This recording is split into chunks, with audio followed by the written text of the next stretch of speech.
This section is all about gate cards. Not only what they are and what they do, but how to choose them and how to use them to make your Bakugan force unstoppable. Gate card set!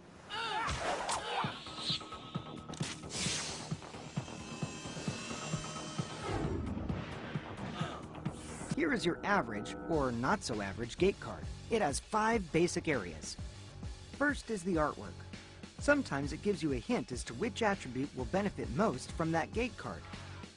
Second is the name on the card, which appears on the right. Third is the frame color. Gate cards come in 3 frame colors: silver, copper, and gold. Remember, you need to have one of each color in your force when you play a game of Bakugan. The fourth element of your gate card is the gate attribute bonuses lined up on the left-hand side. Remember, the gate attribute bonus corresponds to the Bakugan that are being played. For instance, on this gold Lone Wolf gate card, Pyrus would get an attribute bonus of 50 and a Subterra would get an attribute bonus of 70. The fifth and probably most interesting element of the gate card is the text box at the bottom of the card. The instructions in the text box take effect right when they are turned over at the start of every battle. And remember, whatever the text on the card says overrules any of the regular rules of the game.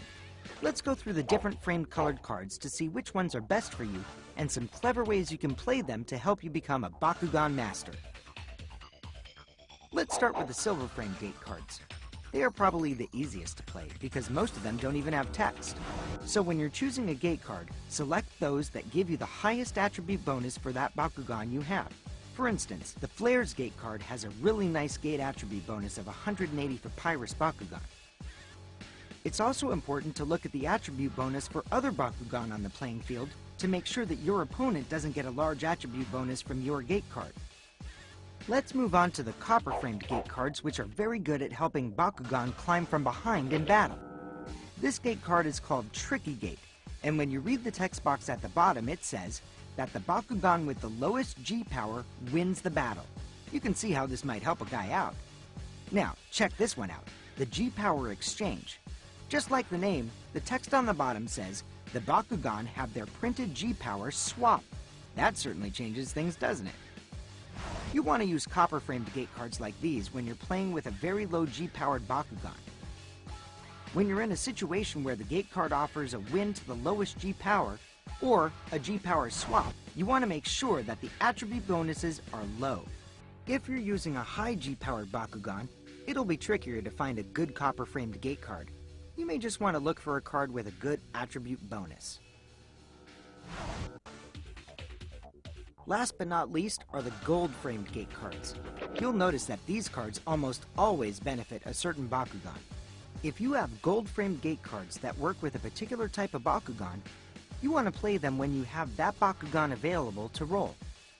In fact, they're often named after their particular Bakugan. Like this Wormquake and Limulus card. Even the text box is usually written with that Bakugan in mind. One strategy with these gold-frame gate cards is to play with as many of the matching Bakugan as you can so that the card can offer the most power possible.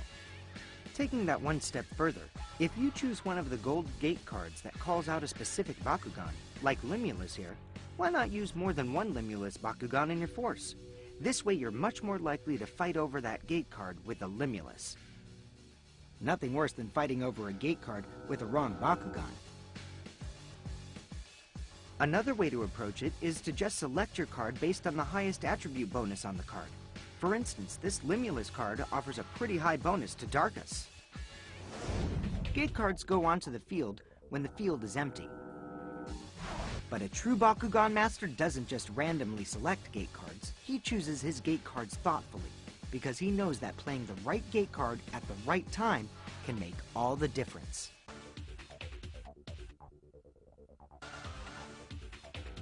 Things to think about when playing your gate cards. Some gate cards are more valuable if you play them early because they can still impact the game from the used pile. Some of these gate cards affect the player with the most gate cards in his used pile, or the least ability cards in his used pile, or some other condition in the game. Make sure you save these cards for a moment when you know one of these conditions exists in your favor. Most Master Bakugan players play their silver gate cards last. because over time, they realize that text on the other card is actually more powerful than just attribute bonuses.